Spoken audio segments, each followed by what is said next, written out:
সরস্বতী বাড়ি আছো নাকি? সরস্বতী,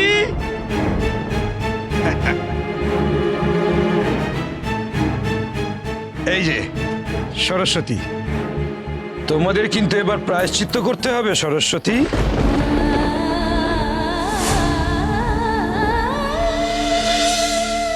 প্রায়শ্চিত্ত?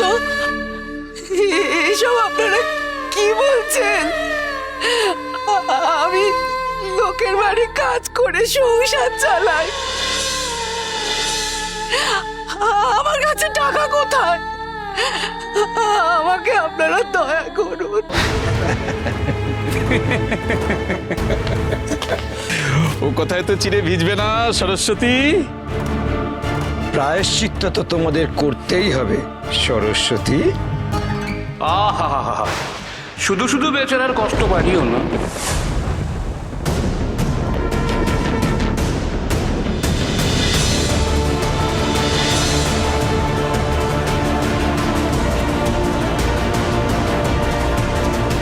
ও কি করে প্রায়শ্চিত্ত করবে? সদ্য ওর মেয়েটা নিধন হয়েছে অশুভ শক্তির হাতে। তোমরা একটা কাজ করো, এ কটা মুদ্রা থাক, পুরোটাই নিয়ে ওকে রেহাই করো।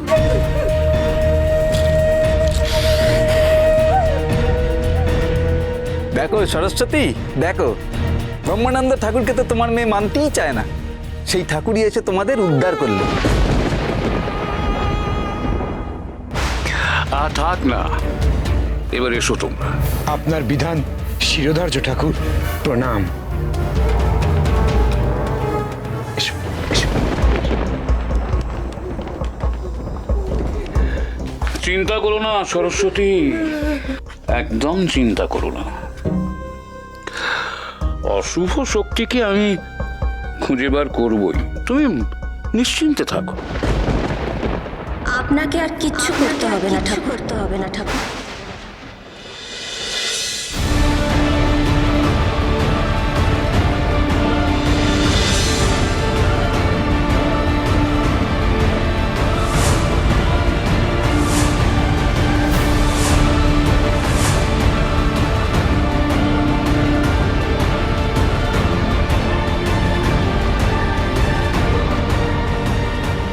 যা করার তিনি এসে করবেন।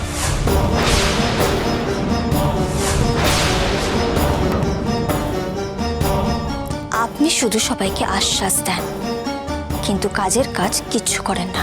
কমলা, কমলা, তোর এত সাহস যে আমার সাথে এইভাবে কথা বলিস? তোকে আমি বারবার সাবধান করেছি, তুই তো আমার কথা কানেই তুলিস না।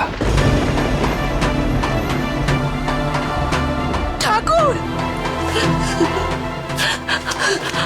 আপনি ওকে ক্ষমা করে দিন ঠাকুর। অবুঝ, ওকে ক্ষমা করে দিন। না বুঝে আপনাকে কথাগুলো বলে ফেলেছে। মা,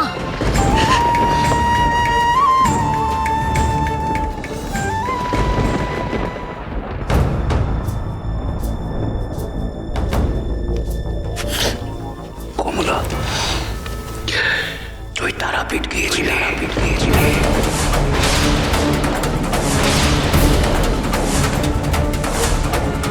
আমি সব জানি।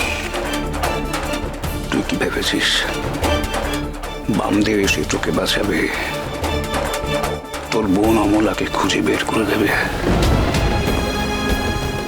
একবার যদি আশ্রমে তোকে পাই, কথা দিচ্ছি এ মুখ আর কাউকে দেখাতে পারবি না।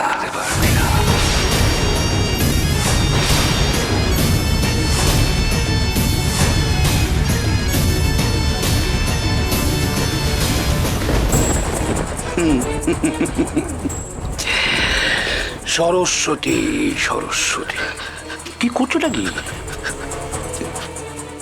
মেয়েকে শেখাও।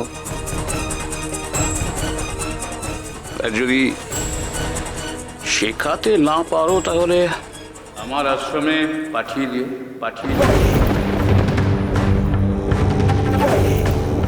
খুব ভালো করে শিখিয়ে দেবো।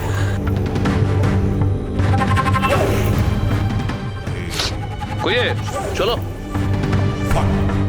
জয় ব্রহ্মানন্দ ঠাকুরের জয়, জয় ব্রহ্মানন্দ ঠাকুরের জয়।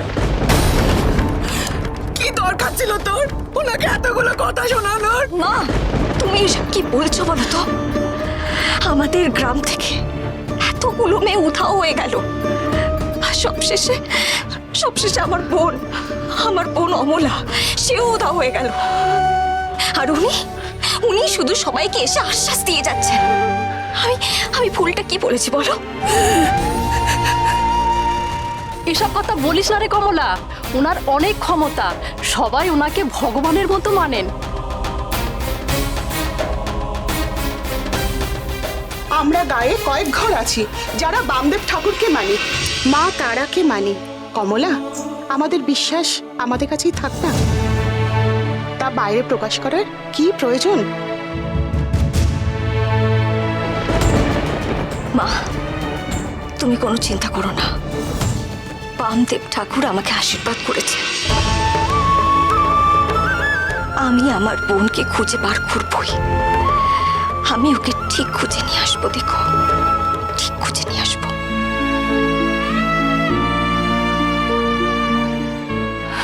কমলা, কমলা যাস না মা, যাস না, আমার কথা শোন কমলা।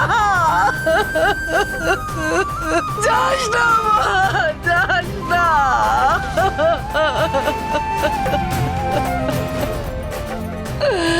মেয়েটা আমার কোথায় চলে গেল? ঠাকুর, রক্ষে করো মা, রক্ষে করো। মারে দেখা দিলে মা, দেখা দিলে। জয় তারা, জয় তারা, তারা তারা, দেখা দিলে মা, দেখা দে।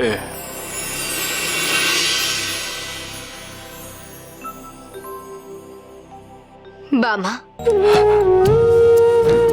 বড় মা, তুই এসেছিস মা, পেন নাম রে মা, পেন নাম রে। মানে হ্যাঁ মা, ওই লক্ষ্মীকান্তপুর থেকে কমলা নামের একটি মেয়ে এসেছিল আমার সাথে দেখা করতে। বড় ভক্তিমতী মেয়ে রে মা। আমি জানি রে বাবা, আমি সবটাই জানি। আমার প্রতি ভক্তিতে কোনো খাত নেই কমলার, কিন্তু ওর কপালে যে সংসার ধর্ম লেখা আছে, তাই কোনোভাবেই ও সাধিকা হতে পারবে না। ওকে সংসারে থেকেই আমার সাধনা করে যেতে হবে।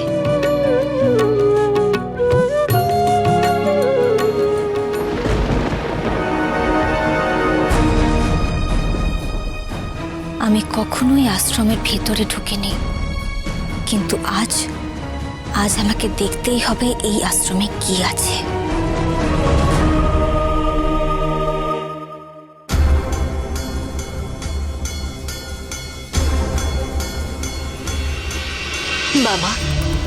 বাবা, কমলা বড় সাহসী মেয়ে, কিন্তু খুব শীঘ্রই ও বড় বিপদের কবলে পড়তে চলেছে।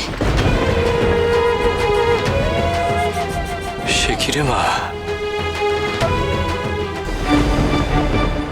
জয় ব্রহ্মানন্দ ঠাকুরের জয়, জয় ব্রহ্মানন্দ ঠাকুরের জয়, জয় ব্রহ্মানন্দ ঠাকুরের জয়, জয় ব্রহ্মানন্দ ঠাকুরের জয়, জয় ব্রহ্মানন্দ ঠাকুরের জয়, জয় ব্রহ্মানন্দ ঠাকুরের জয়। ভারী অদ্ভুত কাণ্ড তো, বেদিতে কোনো মূর্তি নেই কেন? ঠাকুর, যদি কিছু মনে না করেন, অভয় দেন তো একটা কথা জিজ্ঞেস করব। অত আমতা আমতা করছো কেন? যা জিজ্ঞেস করার করো। এই বেদিতে মূর্তি নেই কেন? এই কথা, আমি সমস্ত সাকার দেবদেবী মিলিয়ে যে মিলিত শক্তি ব্রহ্ম, সেই ব্রহ্মের উপাসনা করি।